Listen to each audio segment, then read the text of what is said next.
and welcome to today's segment titled Keep Hope Alive. Yep, keep hope alive. Last week, we had lost a great man. Many of you may know him, many of you may not, but in my estimation, he was a great man, and that is Jesse Jackson, the Reverend Jesse Jackson, who was the founder of People United to Save Humanity, known as PUSH, and was a catalyst in so many areas of our lives today that we take for granted. He also ran for president in a time of much chaos, Vietnam War. Now, for you young people, this is meaningless to you. But for us baby boomers, of which I am one, it was very, very, very important. I was right there, viewers. I was not a sit-at-home, quiet type of a girl. I was knee-deep in living in Washington, D.C., finishing up my graduate school work on international economics. I was in the political fray at that time. The independence of Washington, D.C., the city. Many of you aren't aware that that community has no representation in Congress or Senate. Nothing. All of that. I was in the middle of Vietnam, which there is nothing to compare Vietnam to, period. Vietnam, President Johnson, oh my God, absolutely off the chain. And then to move through that whole fray to Lyndon Johnson and all the things that he was about and doing, and the assassination of Kennedy and his brother and Dr. Martin Luther King, and there was so much stuff going on that, and I was young enough at that time. I was just a college student, and the world was full of roses and anticipation and expectation, and I was just thrilled with it all, not understanding what all of that meant, because I was just, as I tell young people, I was just a kid. Until you're 30, you don't know much of anything. It's theoretical. You're dealing with hormones because you're young and doing everything, and James Brown was blasting Hot Pants and I'm Black and I'm Proud, and the Doobie Brothers. You know, you all, of course, would not know what a doobie is. But the Doobie Brothers and multicolored hair, this generation is not the first generation to do pink hair. Okay? And Jesus sandals. It just was all over the place.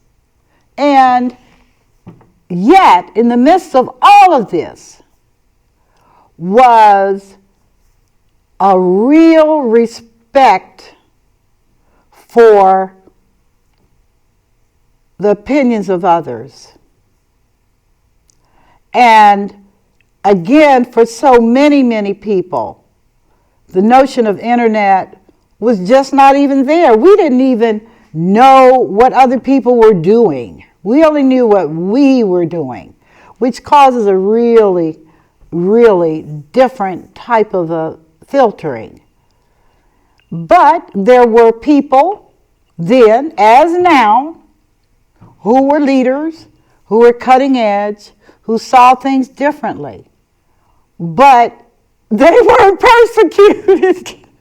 They're Americans. We didn't treat our soldiers right coming back from Vietnam because we were such an arrogant, presumptuous Pepsi generation. Many would argue we still are arrogant, presumptuous. I don't know about Pepsi. I don't know about Coke. I don't know about any of that. But I do know that the 60s and the 70s were something else. Is there anybody here that can relate to what I'm saying? Or maybe you were just completely and totally passive and looked at everything on TV. But the baby boomers were TV. And women were burning bras. I mean, can you believe that was considered revolutionary, to burn your bra? I don't know if they burned their girdles. They probably should have. Suffocate to death. Everything was in flux and in turmoil. Everything. The riots. Yeah. Young people, white and black and Asian, folks burned down buildings. A lot of buildings. The Black Panther Party. They normalized profanity. That wasn't good. Because now it's just like everything. I'm like, would you shut up and talk English? Because I don't understand a word you're saying. We as a nation, when I think about how Vietnam broke a president, L.B. Johnson, a big, stocky, take no prisoners Texan. He was also not a bully, but he got it done. And he loved his wife and his daughters. And it was so very apparent because they loved him. Okay? But I watched what that did to that whole war. We lost the war. Yeah, we did. Go back to your history books. That was the beginning of a whole lot of wars that were lost. We just didn't have the will to fight. We would fight it out. And there was a distinct depression on our country because coming out of World War II when we was boss and we had it going on, and to go into a situation where we couldn't even win a war. It wasn't our country. We came in to assist and got tangled up with the Viet Cong, with Jane Fonda, with the Black Panther Party, with the Students for Democratic Society, yada, yada, yada. It was like, woo. And our parents, who had come out of the world wars, who believed in, even if they were not right, we were going to pray on it, and that children were precious and to be loved and honored, and certainly not to be homeless. Somebody was going to take them in and adopt them, take them to church. That is what was happening. We had the likes of Jesse Jackson, the Reverend Jackson, young, impetuous, I deserve my freedom. We had Reverend Abernathy, Andy Young. We had Maynard Jackson blowing up Atlanta, the Black Mecca with all the money and resources and talent, Morehouse, Spelman, all these institutions, Vitality, Youth, all the things. Just amazing. And young people, the music was banging. You all trying to play catch up now. I'm here to tell you, I bought in college, I bought a Marantz 4430. Quadro, meaning 4 speakers, receiver. And I bought an equalizer to go with it. And I bought speakers, Bose 901s. Can't find them. I think my brother took them. Who knows? I had a Sony turntable. And when we put on, let the beat go on, and turn that thing up, kaboom. By the way, since we didn't have credit cards back then, I had to do a layaway plan with the local stereophonic store. Oh yeah, things were so different then. If you didn't have it to buy it, you just have to put it in layaway. And my little outfit, Moran's 44, sat in layaway until I can pay it off. And I enjoyed it. The thought of me paying interest was just not even logical. Why would I when I could wait? But the key word was wait. You had to be patient. Nobody was just going to give you anything. You had to work. Everybody had to work. Okay?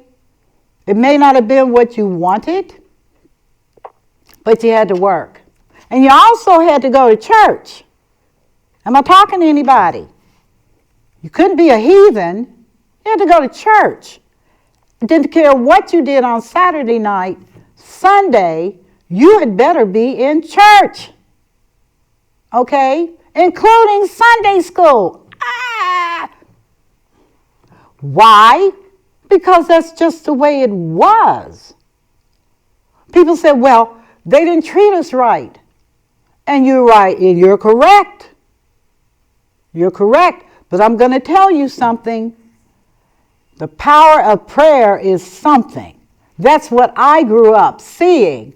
Old people honored, bending a knee and crying out to God and being taught over the pulpit. He saved Israel from the hands of the Egyptians and destroyed them in the Red Sea.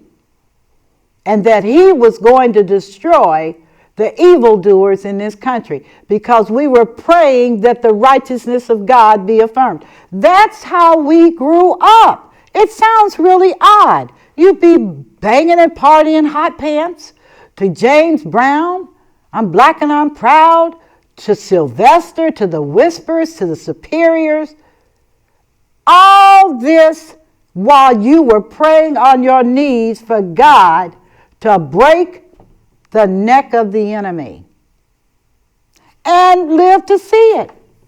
George Wallace, broken. Yeah, crippled too. Yeah, that was ugly.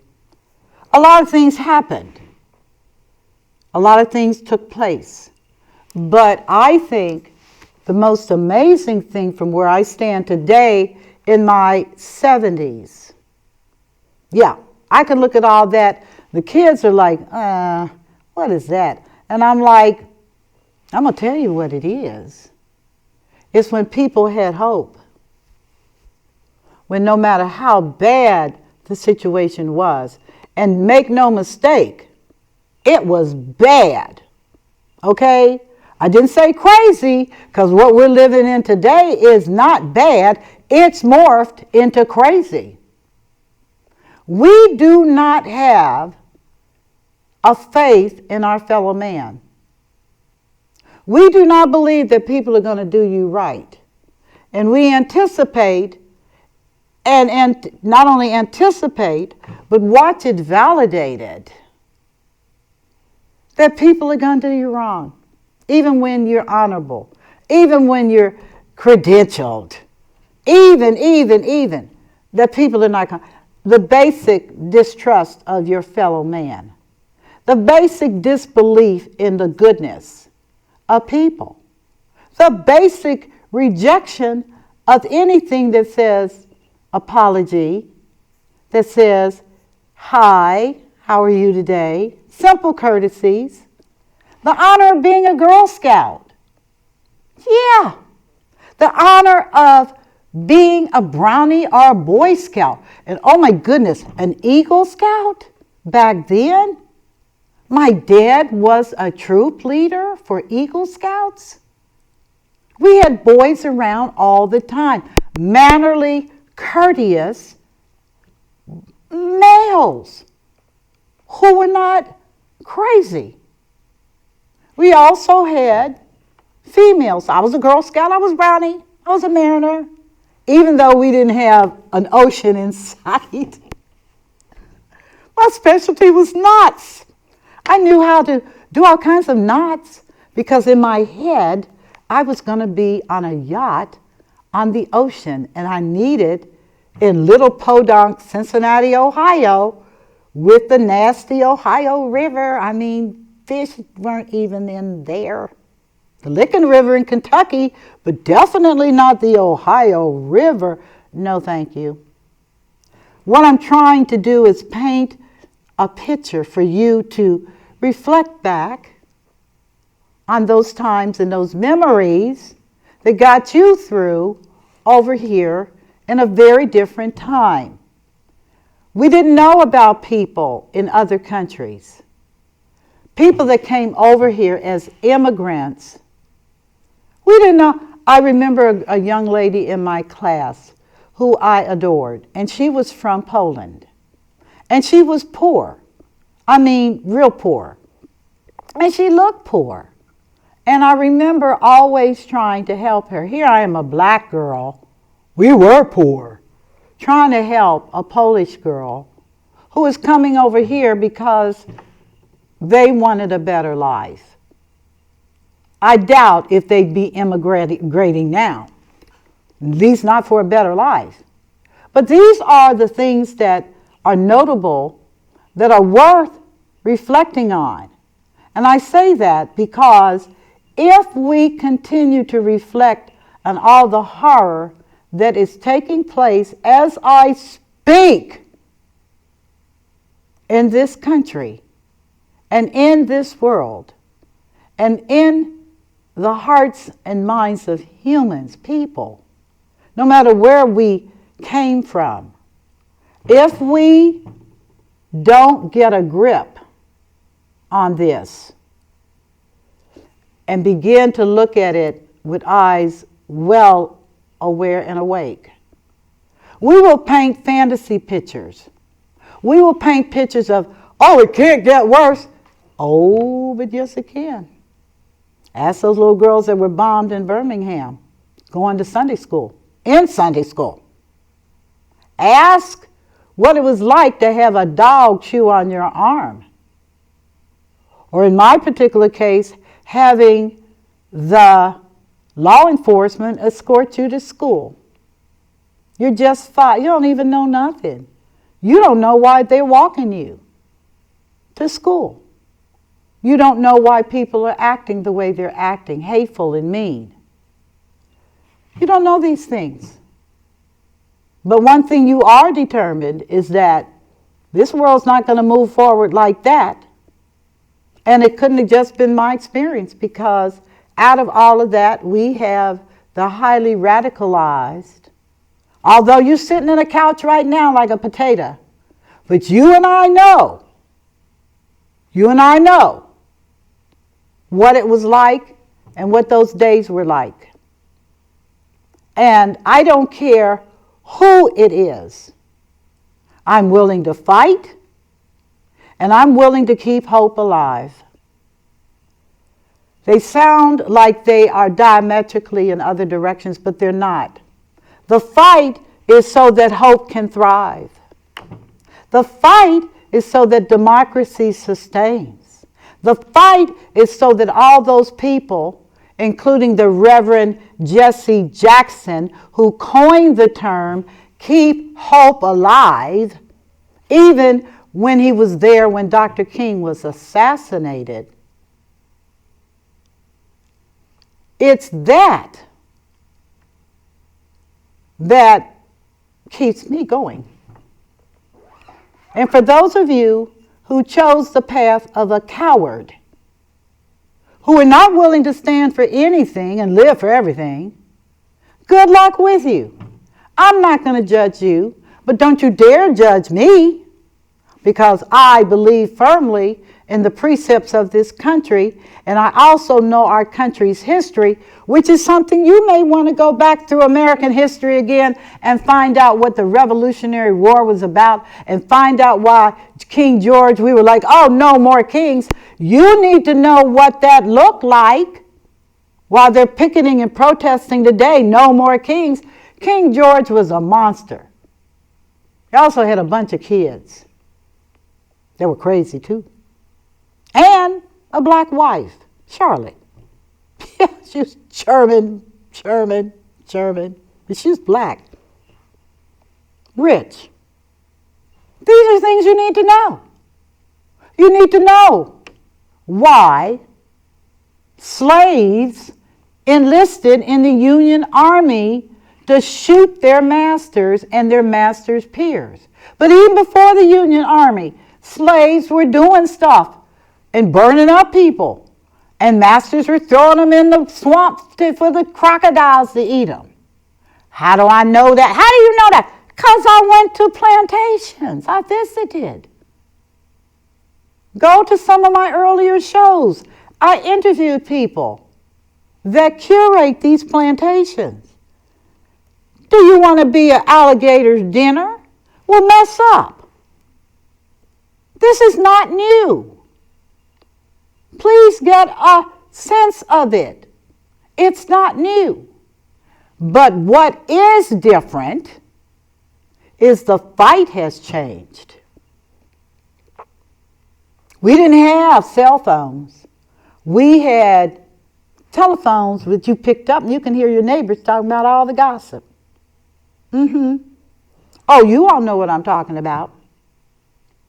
Where black kids went to black schools and white kids went to white schools, and smart kids in my community went to Walnut Hills. So there was only a handful of black people at Walnut Hills, and therefore they not only fought, but they sued. And that was a novel concept, because people didn't sue people back then. They just went on about their ways. But there was a very warrior class of people that did sue and did fight. Why? Because it's about keeping hope alive. You say, well, I don't endorse violence. I don't either. I endorse democracy, where all people are equal. All people are endued with certain inalienable rights. The pursuit, didn't say you'd get it, but the pursuit, the race. I'm running for a real life because I have hope in this country, because this country fought for its freedom. Nobody gave the United States anything, period. Up until World War II, please. This country was not going on. But there was something different about these people called Americans. Whether they were black people who were horribly treated, but birthed the Montford Point Marines, they birthed the Flying Brigades, birthed women who labored, birthed a generation of people that said no. And you know what? It was a fight, it was a scrap, but hope prevailed, righteousness prevailed, people got their heads screwed on right and recognized that you can be pale as a ghost and have the same blood type that I have. And I'm a chocolate bunny. Because God is just full of jokes.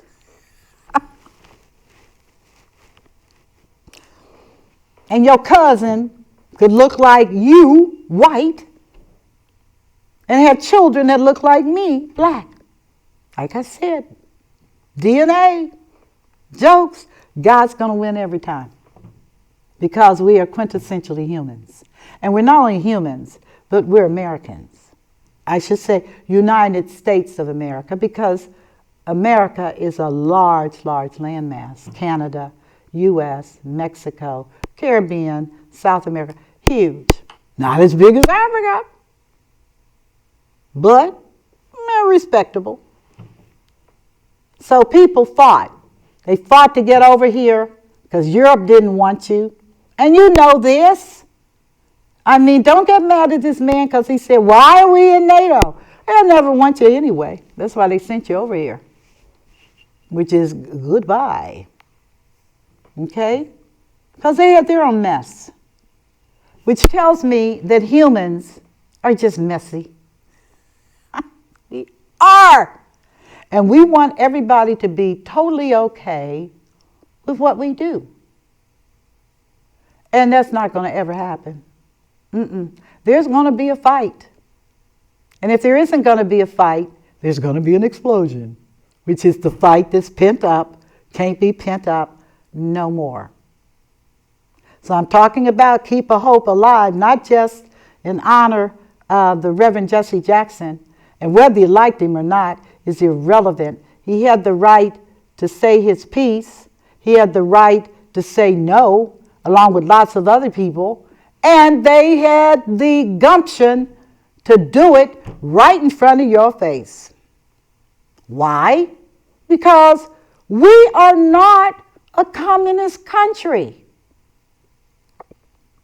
We're not.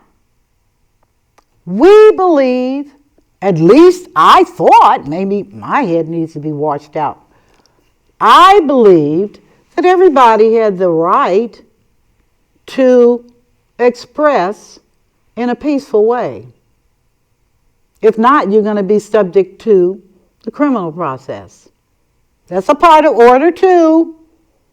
You do bad things, you go to jail. Today, you do bad things and I need to send you to a therapist. No, I don't need to send you to a therapist. Because we already know you like what you do. And a therapist is not going to help you.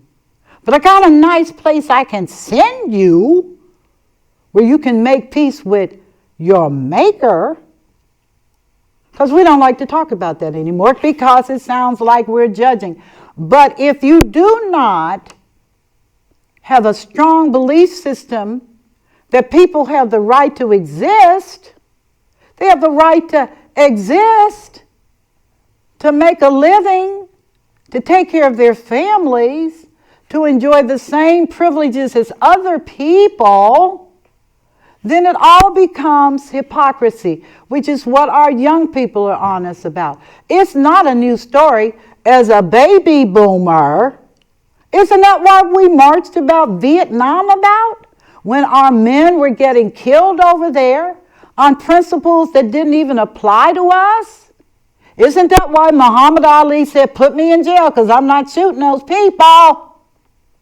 Because they've never done anything to me. And he was jailed 5 years.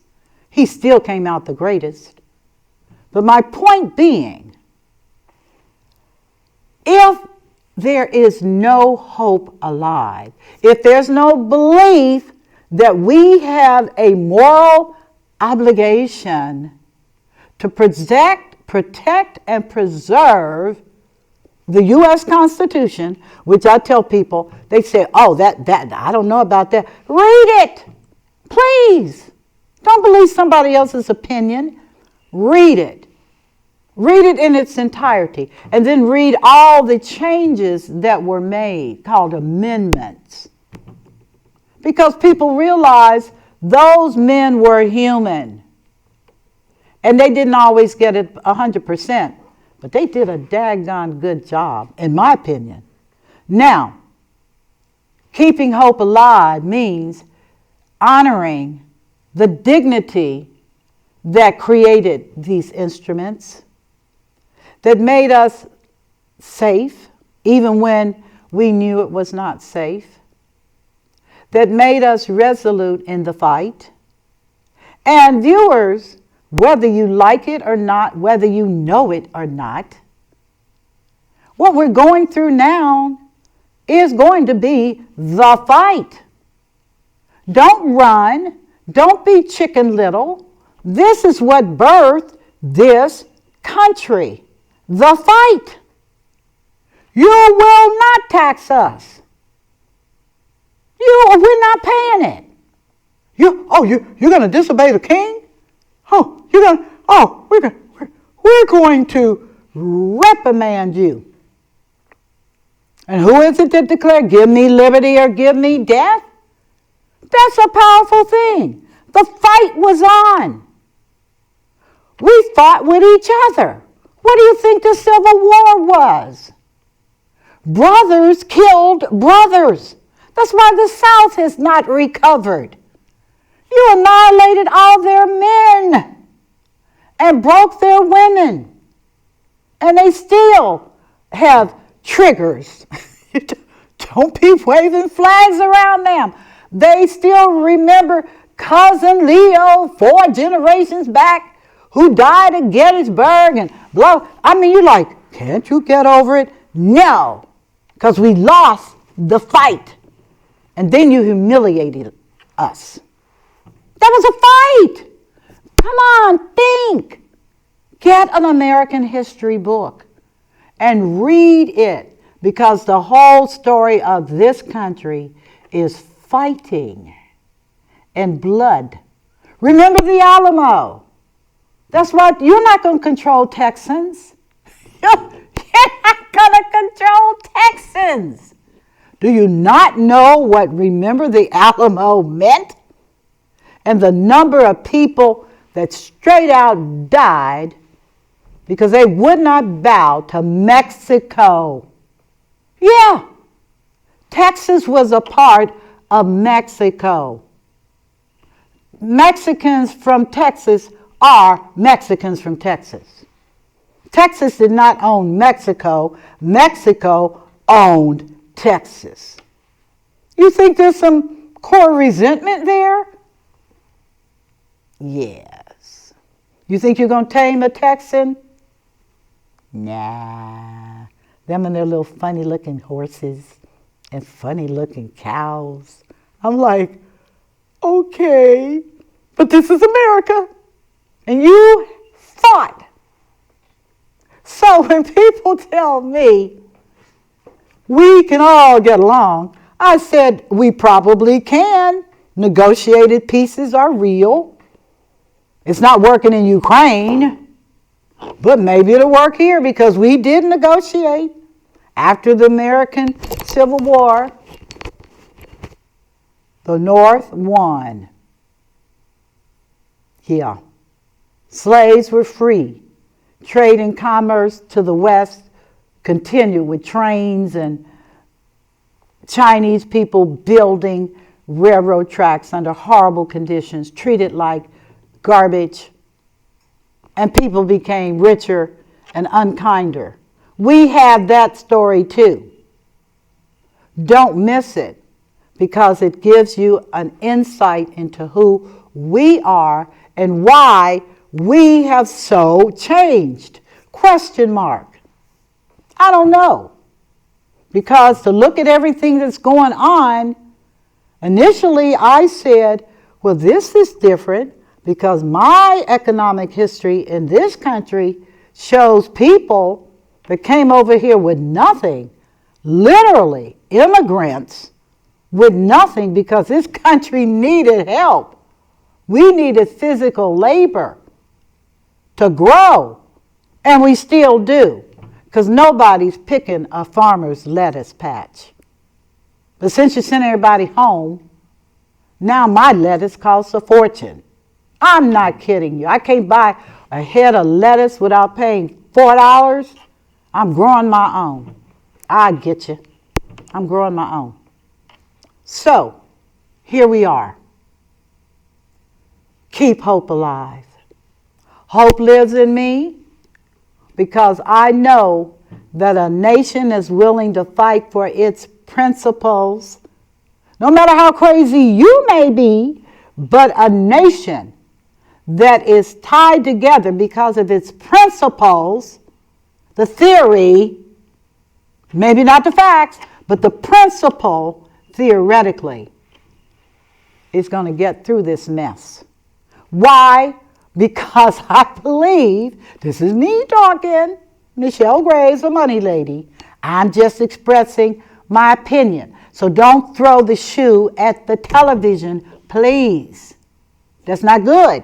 Control your emotions. That's better. And look at the history. Look at the fact that England burned Washington, D.C., and the White House to the ground. And James Madison was homeless. Yeah. And yet we love them as a nation because we birthed out of them. And you see how they behave, so the child is not too far from the parents. That's all I'm saying. England colonized. They did terrible things. Look at India. They did terrible things. And they're not done yet because it's in them. But you're their child. And you better watch yourself because the child's supposed to be better than the parent. The child's supposed to have wisdom and insight based upon suffering and fighting. Because in fighting, you learn you don't always win the battle. King George had to learn that you don't always win the war. There are people willing to die to make sure you don't win. That's in us. Hear me. That's in us. There are people who died to make sure that King George did not win. Oh, that doesn't mean anything to you. Well, it just should, because that's where we are today. Remember, they're our parents. We're the child. And like I tell folks, are you kidding me? I don't care what America looks like. America's lineage is, I'm going to fight because I got hope. I got hope that through all this muck and mire, all the lies, all the savagery, all the creepy behavior against our children, that there are people over here, millions, by the way, who have it in them. It's in your blood lineage. You're going to fight. All the slaves that came over, 450 years. A few fights, but nothing to compare with when we went to war, North and South, and all the slaves said, before I go back into slavery, I'm going to fight that system. Because the fight hasn't left me. Or all the other people that said, I'm not doing this without a fight. Because I believe in the principles of this great nation. And I say great nation because even though it is a nation in decline, even though I'm not convinced as an economist, I'm not persuaded that it can reverse itself, but I still believe that we, the people, I didn't say our politicians, I didn't say presidents, I didn't say cabinet, I said we, the people of this great nation, have fought our way to freedom. Nobody gave us nothing. The Boston Tea Party, folks, was just the beginning. Because like I said, their king was a nut. That's in their bloodline too. Don't be naive. Nothing's really changed. Our DNAs tell the story of the world, of a people, of a nation. It's all in our blood. Yeah. So don't get mad because your kid's having a tantrum because you had one. It's in their blood. You can't be mad at them. Be mad at yourself. Be mad at God if you want. But it doesn't change anything. And that's why I maintain, keep hope alive. No, the present situation is not going to puff into the air. Oh, that's not even consistent with any form of economic history. You think people went to war because it was cute and saw their people destroyed because of principle? Those people, oh, no. They went to war because they were not going to tolerate defeat. How you like that? You're not going to whoop us. Look at the mess at Gettysburg. Just type it in. Look at a video. Look at some of the Civil War movies. A nation that ate itself because they said, oh, no.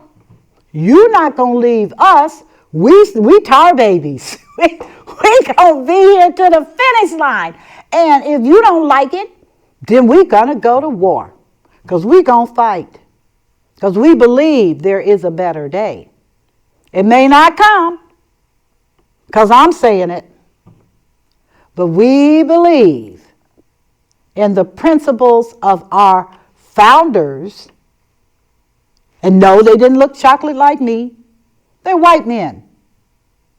But they were persona non gratas over in Europe. They're like, oh no. Garbage to the end. Garbage. Get them out of here. That's just how they dealt with us. You are a foreign entity. Get away. And they proved it because they whooped our tails. And they whooped them again and again. But at the end, we were not defeated. Why? Because of the hope, the belief, and I'm going to challenge everyone listening to this show, because this is not a cute show. A lot of you are going to say, I can't do it. Then don't. There are a lot of people that didn't fight in the war. They didn't. Okay? People knew what they were. They called them cowardly. They said you committed treason.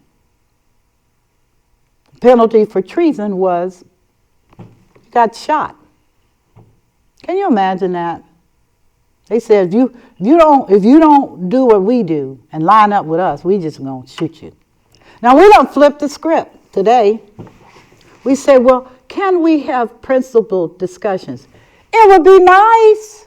That's not new history for this country. We had principled discussions about slavery, led by Frederick Douglass, a profoundly brilliant man, a biracial child for you modernists, here all over the place, and didn't go nowhere. They said, no problem. Because in a minute, you're going to push us, and we're going to fight. And just let the chips lay where they lay. Like Texans say, I love Texas. whatever. Shoot the cow. Okay, don't care. I love you guys in Texas. You got friends and kin people in other countries, though. Okay? You think you something. You need to check out the Vietnamese. Oh, my God. Or the people in Indonesia. Your fierceness is not new. It's a human trait. It's people that have been kicked over and just say, not going to happen no more. We'll fight till we die. So we are fast in America, because time is wrapping up quickly. We're coming to that point again. We are. We're coming to the point again where we're going to have to refresh American history. Really, the good, bad, ugly, but enlightened this time because we understand. You don't have to be ashamed. You don't have to be apologetic. If he's a racist, he's a racist. We've had plenty of racists. We've had plenty of sexists. Does that mean you acquiesce if that's not what you believe? Well, why would you? Unless you're a coward. You're going to speak to it if it comes your way. And has it come my way? Yes, it has come my way. A lot. To be blunt, I remember distinctly as a child, my father was penalized because little black kids could not go to Coney Island in Cincinnati under a federal holiday. And my father said, I'm not doing it. I served with honor in the military. And if my kids can't go to Coney Island, nobody else can either. And he shut it down with a group of people. And he got penalized. He got demoted to a base clerk from a high-ranking position. My father's a brilliant man.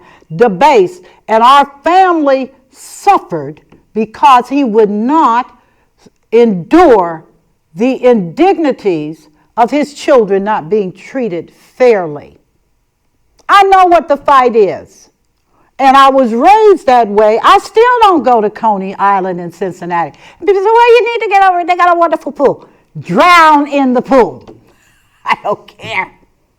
Because I grew up having to work as a child along with everybody else in my family to keep our family going while my father was transferred to another city, downgraded to the lowest grade you could go in the federal government, and spent 7 years commuting back and forth from that assigned area to Cincinnati every weekend in a banged up Mustang. I remember the color, all the above. But I remember his smile.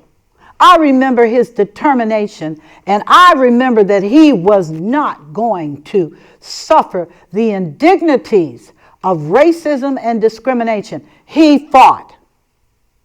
And behind his protest, the federal government severed their contract with Coney Island.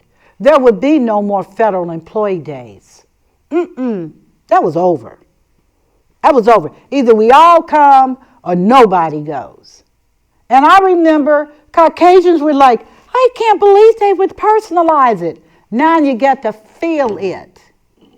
Now you get to feel what pain and suffering and degradation feels like. Now you understand why Burkina Faso and West Africa and the Sahel and all these people talking about dignity, dignity, dignity. You're not taking nothing out of here. You're not doing anything with our people. Have a nice day, or better still, have any kind of day you want to have. But we're not doing it. I can relate to that because as a nation, we used to be like that. What happened? Where is the fight? Where is the commitment to the principles and precepts of this great nation that would enable you to behave like a fool? Oh, I'll be censored now. Oh my God, I called you. Hey, I'm from Kentucky. I call it like I see it. And you wake up. Hope is the blood in our veins. Hope is our ability to press through impossible, seemingly impossible situations. Hope is we know we can do better because we did better. We know that these things pass away.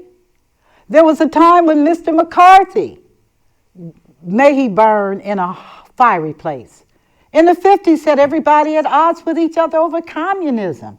He called everybody a communist. He did everything to make the life of people misery. Do you not remember? Congress was outraged, but they fought, which is if we don't get rid of this guy. So we know hope will keep you focused. Hope will keep you alive. Hope will keep a smile on your face in the middle of this carnage. Because you can say, oh, been there, done that. Our country's history is off the chart. Okay? Off the chart. You think about it. Lie, cheat, steal, uproot families, have the American Indian Trail of Tears leave their land and march to an unknown land, to a place that people picked out that you're going to live. You talk about discrimination in housing, man, you're all at the beginning of it. Keep hope alive. Because And I say this as a woman that believes in God. Censor that. I do. And I believe that God is not asleep at the wheel. He wants us to look at ourselves and to get an understanding of what this really looks like. That there's nothing cute about suffering. There's nothing cute about debasement. There's nothing cute about hurting children. There's nothing cute about hurting people that don't look like you. It's nothing cute about this. This is called pain and suffering. Only it's going to be your pain and it's going to be your suffering. That's what he does. Which is, oh, you like to extract pain? Well, let's see what happens when it happens to you. So I tell people I'm kind to everybody because I'm not willing to deal with that heat. I'm not willing to deal with that fire. I'm just willing to make sure everybody gets along and recognizes you don't want that. You want to be kind to everybody. You want to let the God in you manifest for everybody. You want that for yourself and your family. All right? That's the truth. That's how I was raised, despite what my father went through all those years. And it was horrible. Oh my God, it was horrible because we were beyond broke. Women back then didn't work. She took care of children. And to see our income go to zero because of principle, man, you got to be kidding me. I know what that feels like. So I'm nice to everybody. And if you're not nice, you better learn to be nice. You better learn to be compassionate, empathetic, meaning I feel your hurt. And you better be genuine. Stop being a slimy person. That's not how you were constructed in the beginning. And that is not the legacy of a great nation. We have fallen because we have not held to this. So keep your hope alive. Never forget, there's others that did it before you, did it bigger, did it greater, and left a legacy that we can look at. As the Texans say, the Alamo and Gettysburg, give me liberty or give me death. As the black people said, we shall overcome. Our someday was your today. It always works like that. It does. So I conclude today's segment of Keep Hope Alive. Power of money. Oh, you say, what does that have to do with the power of money? It has everything to do with the power of money. Okay? It has everything to do with where we are as a nation, where we have worshiped money and what has money given us in return. You'll do better to love your crazy family than to put your hope in a dollar. I'll talk to you soon. God bless all of you. May your days be full of peace, joy, and wonderment. I'm Michelle Graves. You take care now. Bye-bye.